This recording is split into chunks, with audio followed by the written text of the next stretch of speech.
Kita sudah siap untuk menghadapi pilkada di 9 kabupaten kota ini. Ya. Bang Ihsan, bisa diceritakan bagaimana sekarang persiapan Golkar? Kemenangan beliau ini kan cukup luar biasa di daerah-daerah pesisir ini. Dan ini juga barangkali kita harapkan dengan kehadiran beliau.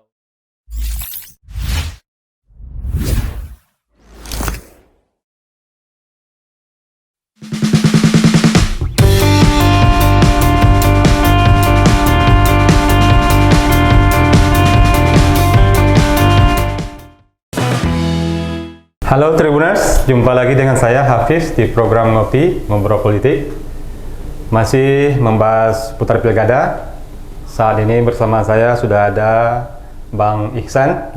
Beliau ini Wakil Ketua DPD Golkar Riau, mengurus di bidang pemenangan pemilu. Beliau ini yang mengurusi yang paling sibuk sekarang Pak ya. Pilkada di 9 kabupaten kota. 9 kabupaten. Kita saat ini akan membahas tema strategi Golkar dalam memenangkan pilkada di tengah situasi sulit karena pandemi COVID-19. Bang Ihsan, bisa diceritakan bagaimana sekarang persiapan Golkar atau setelah pendaftaran calon-calon ke KPU di 9 kabupaten kota September kemarin, awal September. Selamat pagi Tribuners dan pemirsa. Hari ini kita lagi menghadapi secara politik yang namanya event politik. Salah satu adalah pemilihan pemimpin untuk di negeri kita ini. Di Riau ini ada 9 daerah yang mengikuti pilkada dari 270 pilkada yang ada di Indonesia, dan Partai Golkar adalah salah satu-satunya partai yang mengikuti kontestasi pilkada di semua daerah. Jadi 270 itu 9 pemilihan gubernur dan 261 itu pemilihan bupati atau wali kota. Satu-satunya partai yang hari ini mengikuti kontestasi pilkada seluruhnya adalah Partai Golkar. Jadi kita mengikuti seluruhnya. Partai Golkar adalah sebuah partai yang sudah lama dan semua tahu lah Bang ya. Kita dari zaman Orde Baru sampai hari ini sudah hampir dasawarsa kita hadir sebagai salah satu partai. Tentu kami menyiapkan pilkada ini dengan penuh persiapan, dan alhamdulillah hari ini kita 9 kabupaten kota yang ada di Riau ini, hari ini 9 kabupaten kita mengikuti semuanya, dan kita mengirim kader-kader terbaik kita yang kita usung dalam pilkada bupati wali kota yang ada di Riau. Dan proses kami sudah kita mulai dengan dari proses seleksi kita di bawah dari proses DPD 2 sampai kepada kita rekomendasikan DPD 1, kemudian juga kita dikeluarkan SK oleh DPP, dan alhamdulillah kita sudah siap untuk menghadapi pilkada di 9 kabupaten kota ini. Publik sangat tertarik dengan kiprah Golkar di Riau karena selalu jadi pemenang, ya. Terakhir di Pilpres 2019 juga jadi pemenang di Riau. Nah, apakah optimisme ini berlanjut di pilkada awal Desember nanti? Kalau bicara Riau, ini merupakan sebuah basisnya Golkar. Golkar, Riau ini adalah bagian yang tak terpisahkan dari Partai Golkar. Kita gubernur itu rata-rata adalah ketua Golkar. Dan hampir semua daerah, kalau dulu kita, hampir semua daerah ini bupati wali kotanya orang Golkar. Dan kita punya jaringan yang kuat, punya basis yang kuat di bawah ini.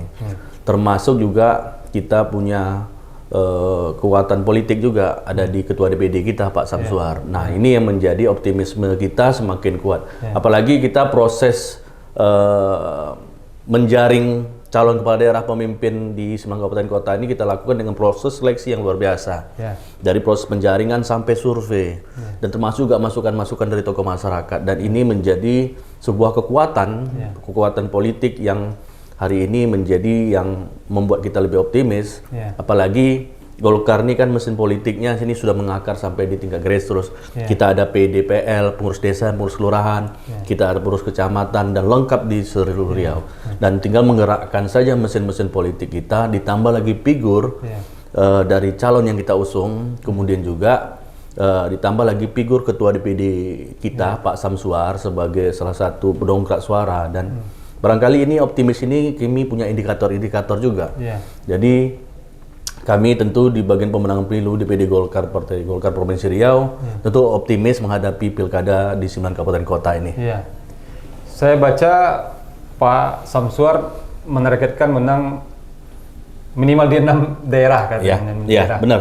Dari 6 itu sekitar 60-70% ya Bang? Ya, 60%. Berarti optimis ya, sangat optimis ya Bang? Ya, target DPP memberikan target kepada kita ya 60% kemenangan di seluruh Indonesia, termasuk Riau juga. Dan ini tentu bisa kita hitung dan tentu kami target 60% kalau kita hitung 9 kabupaten berarti artinya 6 daerah. Minimal 6 daerah. Dan kami optimis target yang diberikan oleh DPP ini bisa kami penuhi dan kami tentu akan mempersiapkan secara lebih maksimal langkah-langkah pemenangan di 60% ini. Paling minimal 60% dan kami malah lebih optimis hampir semua daerah kita menangkan. Bisa Abang lebih menukik lagi tentang 6 daerah itu Bang, di mana saja dan seberapa besar ininya? Kalau kita mau bicara indikatornya, pertama kursi DPRD kita di beberapa daerah ini rata-rata kita punya kekuatan di sana. Misalnya kalau kita mau bicara Kuansing, kita ketua DPRD di sana Kuansing dan kita usung Andi Putra. Kemudian juga misalnya di Inhu, misalnya kita jadi ketua DPRD juga, kita usung Ibu Rezita. Kemudian juga di Pelalawan, ini ketua DPRD-nya kita yang kita usung juga ada skemia dari ketua DPRD. Kemudian juga SIA. Kemudian SIA ini adalah ketua DPRD dari Golkar juga. Kemudian juga di Bengkalis itu kita dorong Indra Gunawan ketua DPRD Provinsi Riau yang juga kursi kita di sana juga luar biasa, 8 bersama dengan Partai PKS ya. Kemudian di Rohil juga kita unsur wakil ketua yang beda-beda tipis saja dengan PDIP di sana. Kemudian juga di Rohul juga, kemudian di Dumai juga kita mengusung Bu Sarifah berpasangan dengan Pak Eko yang wakil wali kota Dumai. Tentu ini dengan indikator-indikator kekuatan kursi kita di DPRD, tentu ini menjadi juga bagian dari optimisme kita dan kami yakin 60% yang ditargetkan oleh DPP itu bisa kita laksanakan dan kita penuhi. Apalagi kita kan punya figur Pak Samsuar. Figur Pak Samsuar ini tentu akan mempengaruhi juga pemilih kita karena memang sebagai ketua DPD juga beliau sebagai gubernur. Tentu harapan kita sebagai figur beliau bisa mempengaruhi juga dan mengajak masyarakat untuk mengusung calon yang diusung oleh Partai Golkar. Tadi dari paparan Bang tadi ada yang menarik saya dengar tuh yang di Rohil sama Rohul. Nah, dengan Rohil kan ada petahana Pak Suyatno. Di Rohul ada petahana Pak Sukiman. Dan kebetulan itu tidak disokong oleh Golkar mau menyokong calon lain. Nah, ini kan optimis Golkar luar biasa nih. Strategi apa ini kira-kira Bang untuk di daerah ini? Yang pertama maka kita di Rohil, saya bicara Rohil pertama. Rohil ini kita usung Pak Asri Auzar, ketua Demokrat Provinsi Riau dan juga pimpinan DPRD, kemarin pimpinan DPRD. Tentu ini lawan yang seimbang juga nih. Ditambah lagi dia ini politisi dan pengusaha juga. Termasuk juga yang kita usung adalah kader senior kita juga. Ada namanya Puat Ahmad. Yang tentu ini perpaduan antara politisi yang bisa punya kekuatan politik, apalagi Pak Puat ini adalah ketua buruh buruh di Rohil. Tentu ini kekuatan politik yang bisa mengimbangi incumbent. Dan kami yakin kita juga di sana bukan hanya Demokrat dengan Golkar saja kalau di Rohil, tapi juga dengan Gerindra, dengan P3 juga yang mempunyai basis kuat di bawah. Dan ini hari ini kita sudah menyiapkan infrastruktur kita untuk pemenangan pasangan yang kita disebut di Rohil itu Ahad, pasangan Asri Auzar dengan Puat Ahmad. Nah, ini kita optimis kekuatan figur Pak Asri dengan Pak Fuad ini bisa mengimbangi incumbent petahana. Nah, kalau di Rohul kita mengusung Pak Amulian dengan Pak Saritopan. Tentu ini juga kekuatan anak muda dengan senior di Golkar, dan ini juga saya kira juga asal kerja keras kita, asal bergerak mesin politik kita, dan kekuatan figur kita ini menjadi salah satu indikator bagaimana juga memenangkan pilkada. Dan kami optimis di dua daerah ini, apalagi memang di Rohul ini kan basis Golkar. Dulu kita pemilihan bupati kemarin Pak Suparman dengan Pak Sukiman ini kan dulu sepaket nih dan diusung oleh Golkar. Dan Golkar menjadi salah satu partai pengusung pada saat itu. Ini kan karena ada persoalan saja sehingga naik Pak Sukiman. Dan saya kira kekuatan jaringan Golkar, ya apalagi di sana kita punya 7 kursi, ya salah satu kekuatan kita adalah akar rumput itu, Bang. Jadi akar rumput kita kuat, jejaring kita kuat, insya Allah kita dengan kekuatan mesin politik Partai Golkar, dengan PDPL, dengan PK, pengurus kecamatan, dan kekuatan DPD-nya, insya Allah ini kita optimis bagaimana memenangkan pilkada di Rohul juga. Artinya memang kita akan terus berikhtiar sampai di tanggal 9 Desember, insya Allah dengan kekuatan politik kita, insya Allah kita bisa menang di pilkada 2020 ini. Menarik yang dipaparkan oleh Bang Ihsan, terutama tadi soal figur dan juga figur Pak Samsuar dan figur tokoh-tokoh. Tapi kita lihat dulu sejenak, kita lanjutkan setelah jeda ini. Ragam informasi terkini kami hadirkan tiada henti. Simak tribunpekanbaru.com.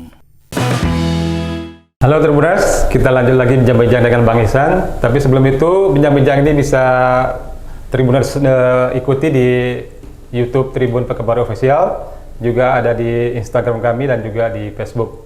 Bang Ihsan, siap. Tadi di segmen pertama tadi Bang Ihsan beberapa kali menyebut figur Pak Samsuar sebagai salah satu faktor untuk pendongkrak atau karena Pak Samsuar adalah gubernur dan beliau adalah ketua DPD 1 Golkar Riau. Nah, seberapa besar ini pengaruh atau daya dongkrak dari Pak Samsuar ini di pilkada awal nanti? Pak Samsuar adalah gubernur pilihan masyarakat kepada pilkada 2018 kemarin, dan beliau adalah salah satu figur yang hari ini menjadi kalau di dalam survei kita ini mempengaruhi pemilih. Nah, dengan kekuatan figur beliau, tentu harapan kita selagi beliau sebagai ketua DPD juga dan juga sebagai gubernur Riau, tentu harapan kita tentu dengan kekuatan figur beliau yang hari ini kita lihatlah merakyat dan segala macamnya, tentu ini harapan kita bisa mendongkrak calon-calon diusung oleh Partai Golkar, terutama memang di daerah-daerah pesisir ini. Ini memang beliau basisnya ini waktu pilkada kemarin itu di pesisir. Jadi mudah-mudahan yang di pesisir ini juga dengan kekuatan beliau itu di Rohil, Siak, Bengkalis. Di daerah-daerah ex Bengkalis ini tentu ini Dumai tentu tentu kalau kita bicara hari ini pilkada kemarin 2018, kemenangan beliau ini kan cukup luar biasa di daerah-daerah pesisir ini, dan ini juga barangkali kita harapkan dengan kehadiran beliau sebagai bagian yang tak terpisahkan dari Partai Golkar, tentu harapan kita ini juga akan mempengaruhi pemilih, dan apalagi memang nanti kita atur Pak Sam ini bisa nanti turun ke masyarakat dengan membawa calon diusung oleh Partai Golkar. Nah, inilah yang nanti kita harapkan mempengaruhi pemilih kita di pilkada 2020 nantinya. Tapi Bang, dalam analisa politik disebutkan bahwa pilkada langsung ini kan persoalan figur, Bang. Figur. Benar. Apakah itu di Pilpres, apakah itu di gubernur, atau apalagi yang di kabupaten kota. Nah, signifikansi dari Pak Samsuar dan kekuatan figur itu seperti apa, Bang? Kalau bicara pilkada kan bicara kita memilih pemimpin, Bang ya. Kalau dulu memilih pemimpin itu melalui DPRD, ini dipilih langsung oleh masyarakat. Masyarakat punya otoritas dalam menentukan siapa yang akan menjadi pemimpinnya. Nah, ada beberapa indikator sebenarnya, Bang, masyarakat menentukan pilihan.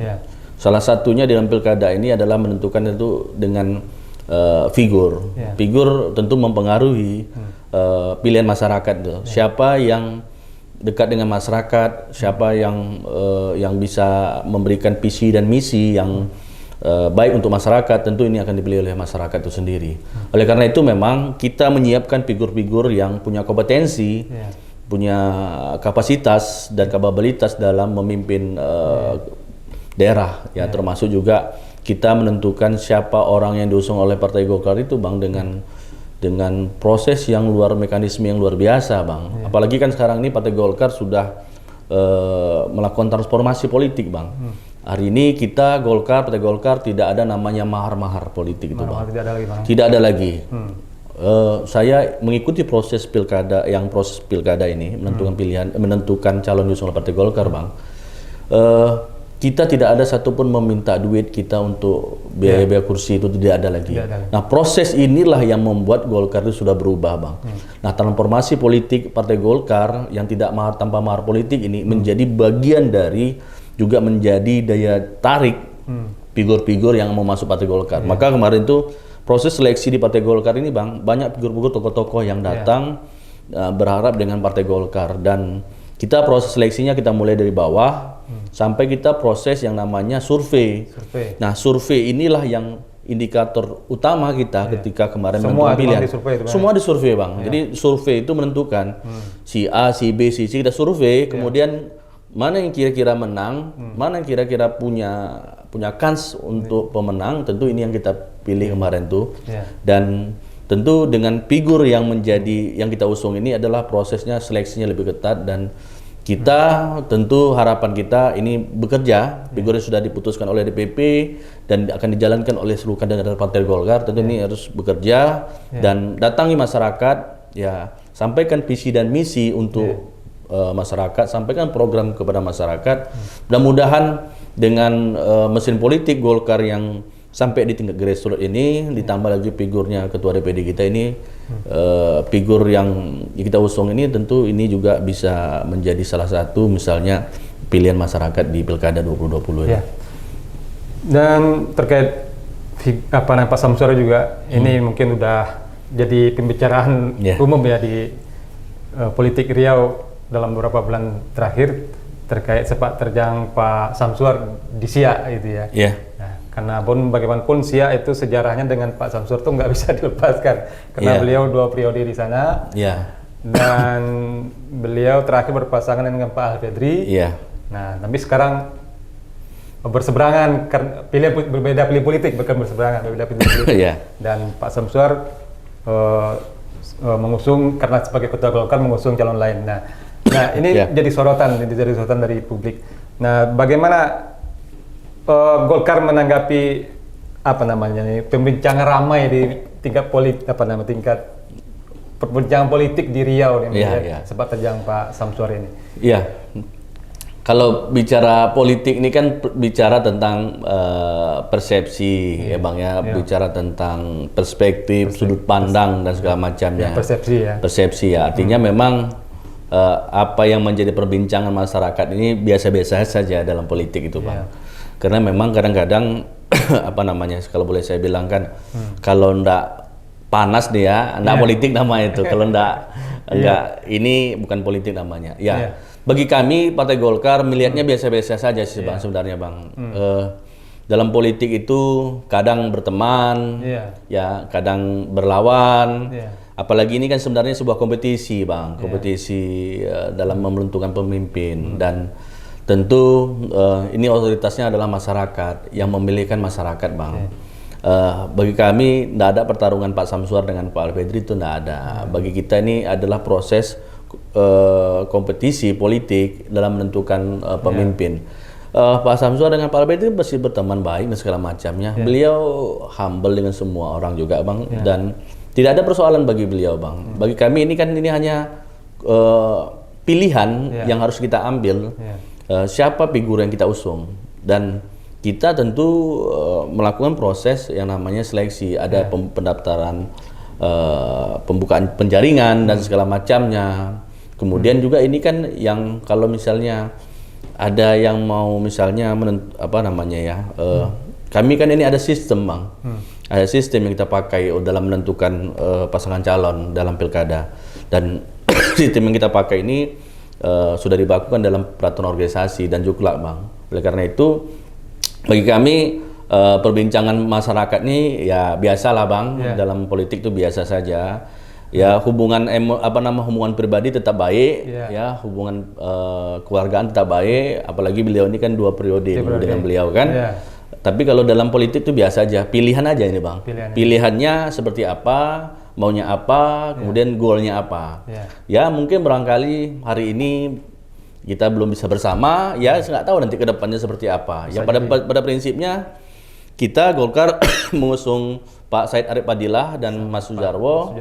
Pak Sujarwo ini kan dengan proses yang panjang juga bang. Tentu kita kemarin dengan penjaringan Pak Arif Padillah mendaftar, kemudian juga ada survei juga menentukan, dan kami berharap memang mesin-mesin politik kita ini bisa berjalan secara maksimal, dan terutama juga koalisi kita, partai kita. Jadi artinya bang, bagi kami menyikapi ini biasa-biasa aja, dan tak ada persoalan. Penting hubungan emosional masih kontak-kontak kok Pak Gub dengan Pak Sam, dengan Pak Alfredi masih hubungan. Beliau jadi bupati, Pak Gubernur jadi Pak Sam jadi gubernur, masih bagus hubungan secara pribadi, koordinasi masih. Cuman kan persoalan pilihan politik saja yang berbeda, dan itu kan hak pribadi masing-masing bang. Kita memilih siapa, yang ini memilih siapa, itu otoritasnya kepada pribadi masing-masing. Dan pilihan kami hari ini di Pilkada 2020 di Siak itu ada di Pak Arif Padillah dengan Pak Sujarwo. Dan ketepatan lawan politik kita ini bukan hanya Pak Alfredri saja, tapi ada Pak Said Abu Bakar Assegaf juga. Jadi ada tiga calon di Pilkada 2020 di Kabupaten Siak, dan ini punya kans semuanya, dan kami akan bekerja walaupun ini petahana ya. Dan kita tentu harapkan nanti April Siak ini kan sebenarnya Pak Sam ini kan mantan Bupati Siak ya, tentu ini kan jadi seksi ketika dibicarakan di publik. Tentu ya mudah-mudahan saja lah bang, kita selalu kerja keras dan yakin kami bahwa kita bisa menangkan di Pilkada Siak ini. Politik itu adalah persepsi, itu yang Pak bilang tadi ya, persepsi ya. Nah terkait yang tadi itu juga persepsi, di publik juga menunggu juga nih, menunggu juga. Kira-kira nanti di Siak ini berhasil nggak misinya Pak Samsuar, dan setelah itu apa? Nah seperti itu. Setelah itu apa? Kalau tidak berhasil, bagaimana? Kira-kira ada pertanyaan seperti itu. Jadi, kan ada pertanyaan seperti itu, Pak. Di Siak ini memang saya bilang begini. Bagi kami itu politik ini kan pilihan, bang. Pilihan, dan kemudian setelah kompetisi kita menjadi normal kembali. Ini kan hanya jangan sampai dengan gara-gara politik hubungan silaturahim kita putus. Jangan gara-gara politik kita bermusuh-musuhan. Jangan gara-gara politik juga kita tidak bertegur sapa. Nah, ini yang saya kira juga harus kita luruskan kepada masyarakat, kepada publik juga, bahwa ini mekanisme yang diambil oleh negara, oleh undang-undang ya. Di dalam memilih pemimpin itu ada yang namanya pemilihan kepala daerah, dan kan ini kan persoalan pilihan saja bang. Jadi habis kompetisi misalnya pilkada, Pak Samsuar tetap jadi gubernur. Siapapun nanti bupatinya bang, siapapun bupatinya yang terpilih di 2020 ini, Pak Samsuar masih gubernur. Dan tentu harus ada koordinasi dengan pemerintah daerah di kabupaten dengan provinsi. Pembangunan ini bang tidak bisa dijalankan sendiri-sendiri. Pembangunan itu harus bersama-sama bang. Apalagi memang kondisi kita hari ini bang. Dan ini butuh bantuan provinsi. Jadi bagi kita dalam politik ini aja ya bang ya, kita lihat aja di nasional tuh bang. Kemarin kompetisi Pak Jokowi dengan Pak Prabowo, ya kan? Nah, sekarang nih Pak Prabowo jadi bagian dari Pak Jokowi. Nah itu biasa-biasa saja. Dalam politik biasa-biasa saja. Kita udah lihat di nasional itu kok seperti itu bang. Jadi jangan melihat hari ini, nanti kalah jagoan Pak Samsuar, nanti ini tak. Nggak ada. Bagi kita adalah pilkada, kemudian setelah selesai pilkada, kita tetap bersaudara, kita tetap menjadi bagian dari insan yang untuk membangun negeri kita ini. Jadi setelah selesai pilkada nanti kita bangun bersama-sama daerah kita. Seperti itu, Bang. Ya. Jadi Bang Ihsan mau mengatakan bahwa pilkada adalah dipimpin untuk bersama-sama, Pak, ya. Kita bersama-sama berbuat untuk Riau ke depannya.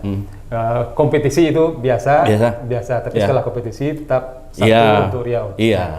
Oke, Tribuners, kita akan masih bincang-bincang dengan Bang Ihsan, masih seputar pilkada, masih banyak yang kita bahas, terutama isu yang dibilang Bang Ihsan tadi tentang sekarang situasi sulit gitu ya. Nah, bagaimana ini situasi sulit ini disiasati atau disikapi oleh partai politik untuk memenangkan calonnya di pilkada awal Desember nanti.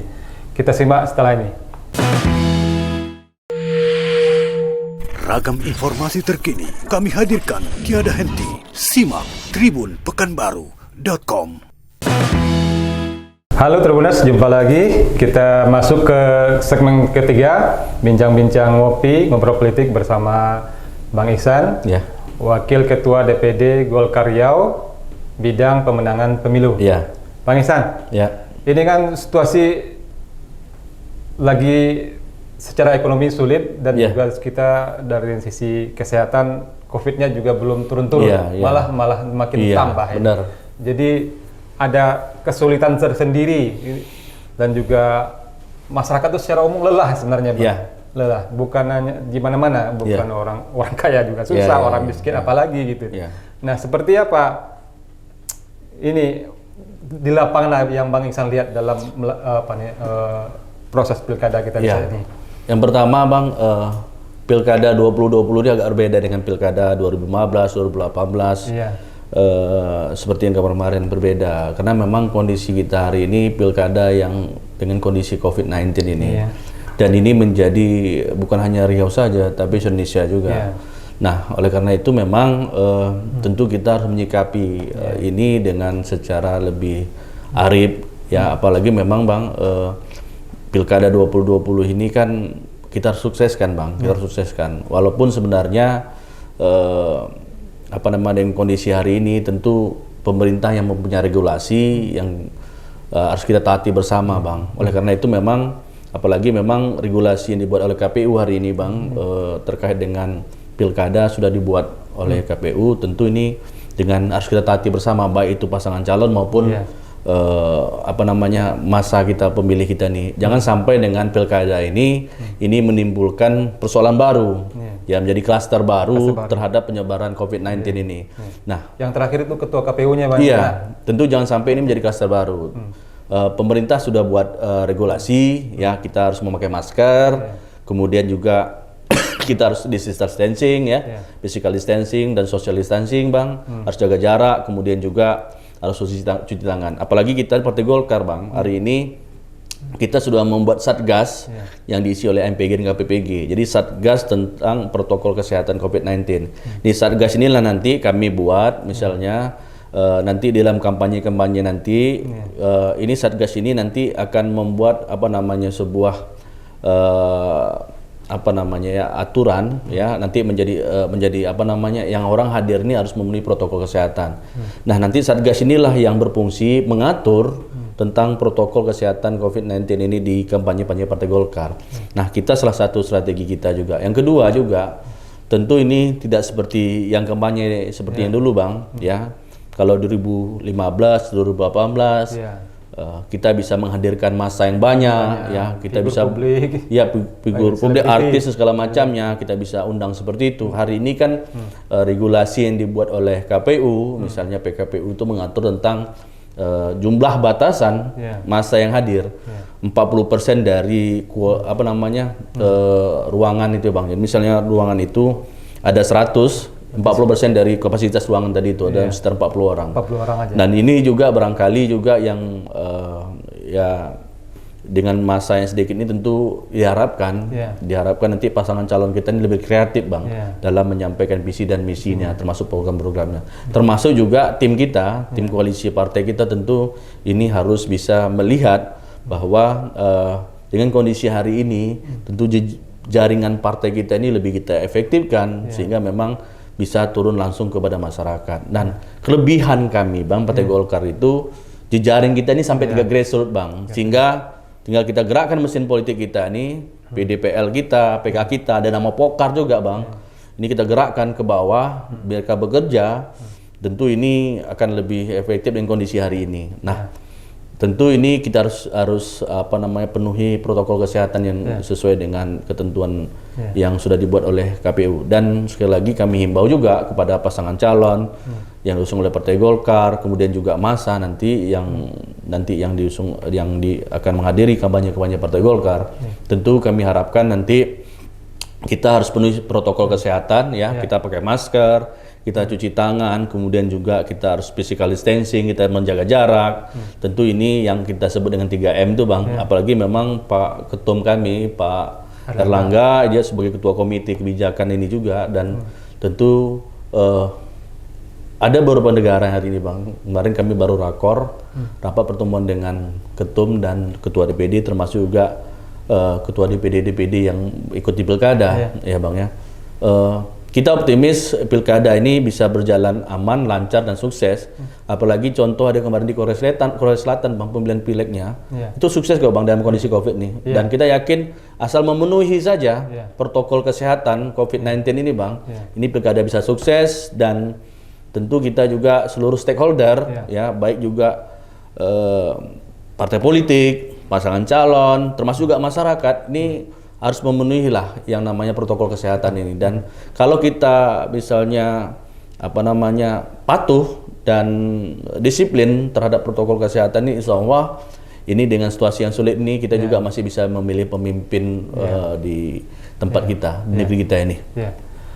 Apakah situasi sulit ini udah dirasakan dalam meraih suara pemilih itu, tingkat kesulitannya dalam dibanding yang sebelumnya dan peluang itu Bang? Siapa kira-kira yang paling peluang dalam situasi sulit ini untuk meraih kemenangan?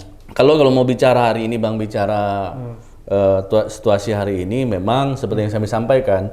Dulu kalau kita mau menyampaikan visi dan misi dan program, kita bisa mengundang artis, hadir massa banyak, gampang kita Bang untuk. Kalau hari ini kan dengan regulasi yang dibuat oleh KPU, hanya 40% di dalam ruangan yang bisa memenuhi kapasitas ruangan tersebut, sehingga ini memang salah satu kesulitan memang.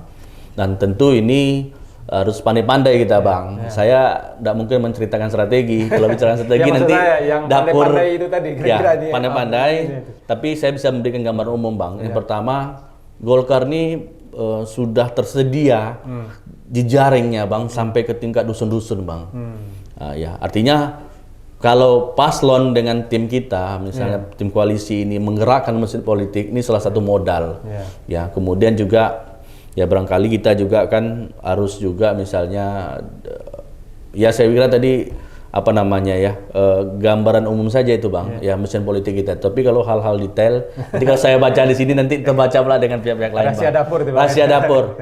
Tapi yang jelas memang kami tentu memakai strategi Bang, strategi pemenangan kita, dan tentu ini harus kita rubah.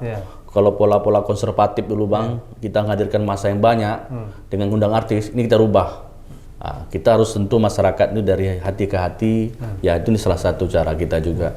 Dan kami yakin kita bisa menang di pilkada ini dengan situasi COVID-19 ini, tentu dengan strategi yang sudah kita miliki dan juga menggerakkan kader-kader kita di grassroots ini.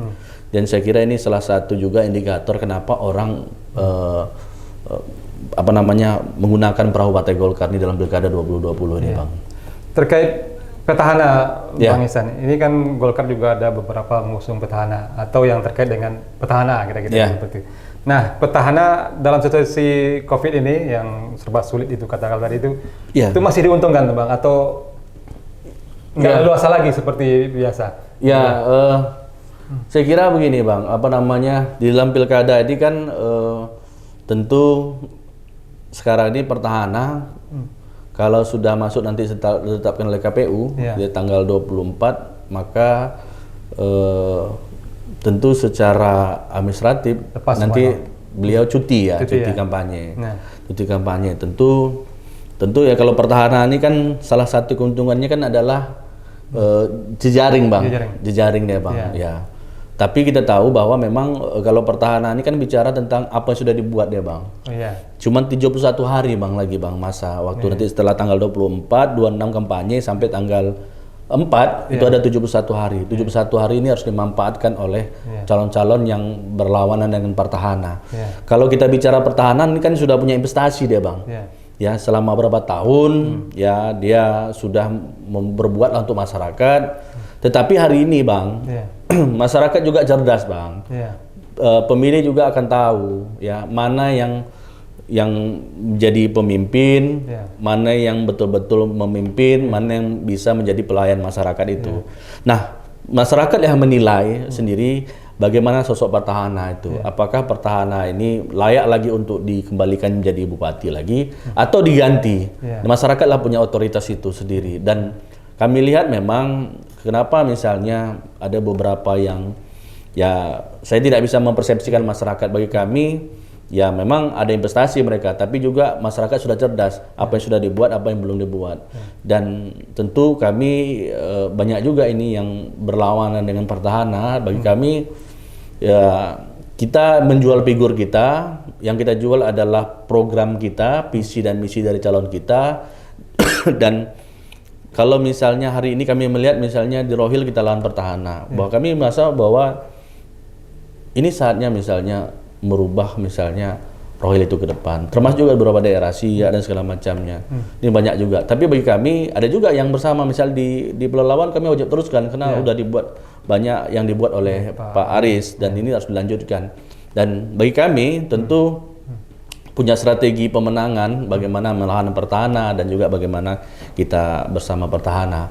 Dan kami Partai Golkar tentu optimis dan dalam kompetisi pilkada ini kami akan bekerja keras, terutama kami himbau juga kepada kader-kader kita di Partai Golkar.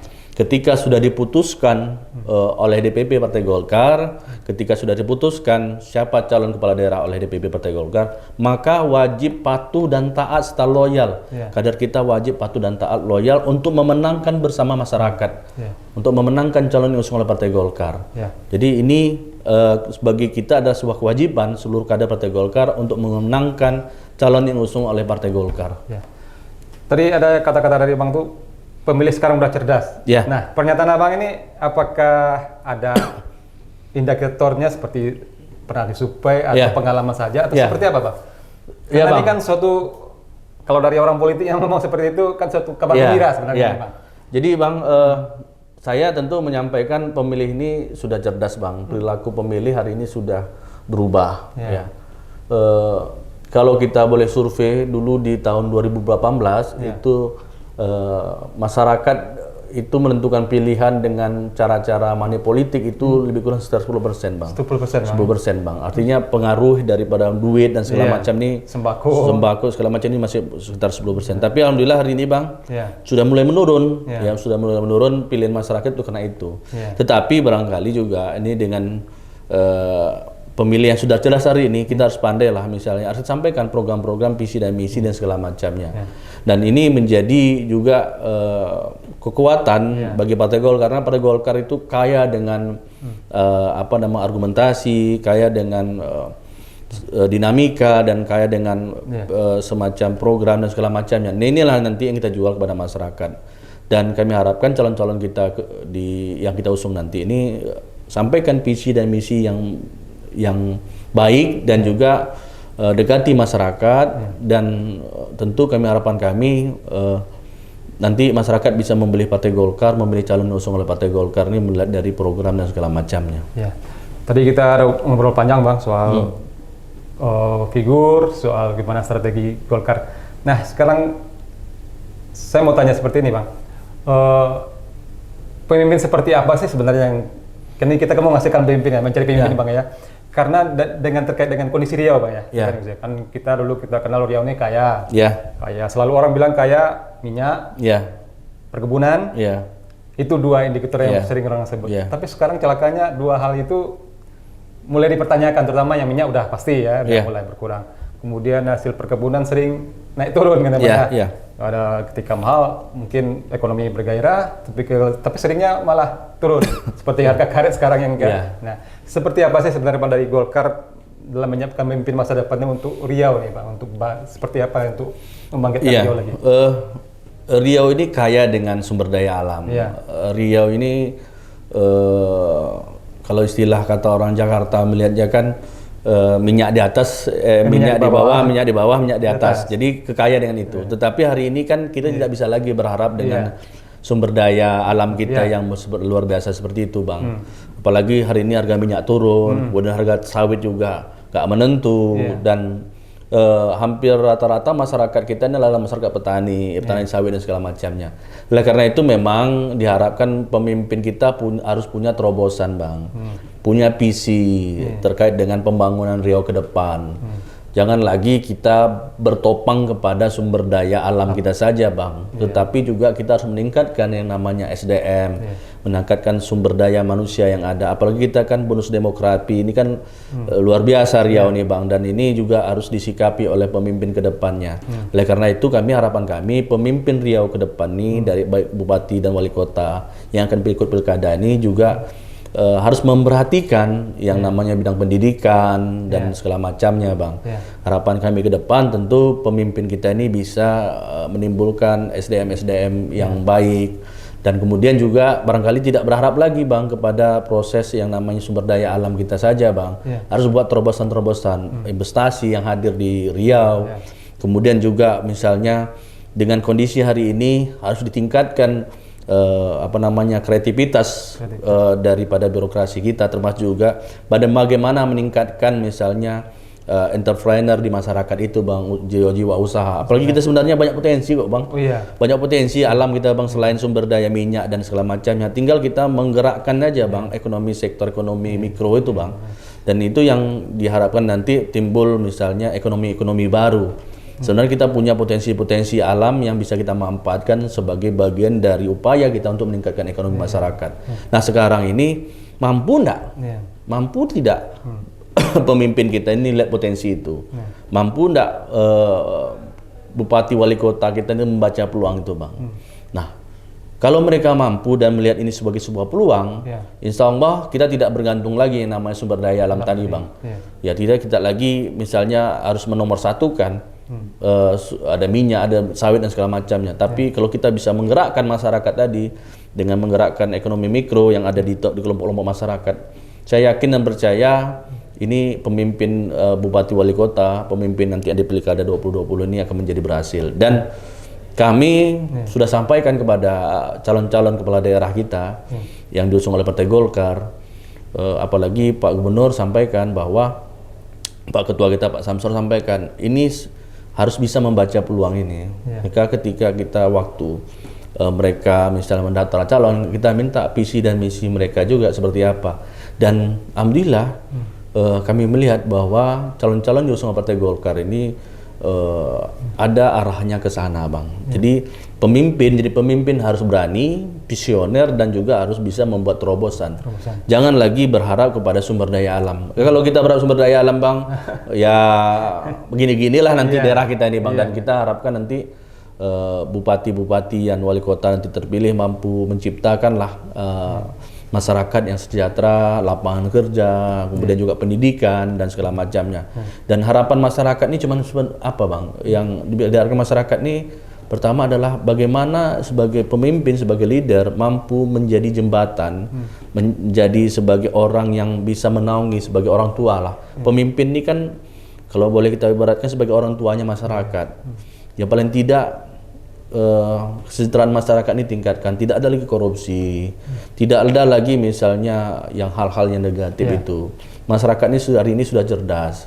Harapan masyarakat dengan pilkada ini dipilih pemimpin yang jujur, yang merakyat, yang mampu menciptakan lapangan kerja dan mampu untuk meningkatkan sumber daya manusia. Dan inilah pilkada ini kita harapkan akan terpilih pemimpin-pemimpin yang bisa mensejahterakan masyarakat, terutama membangun negeri kita yang tercinta ini.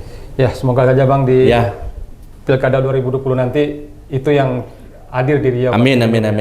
Kita juga ingin pemimpin kita di Riau ini juga muncul di masa depan. Iya, sama-sama. Bupati di sana kreatif, inovatif seperti ya, itu. kita ini kan sediakan ini wadah untuk menseleksi pemimpin kita ini, namanya pilkada. Dan pilkada ini menjadi Bang ya, tolak ukur masyarakat, Bang.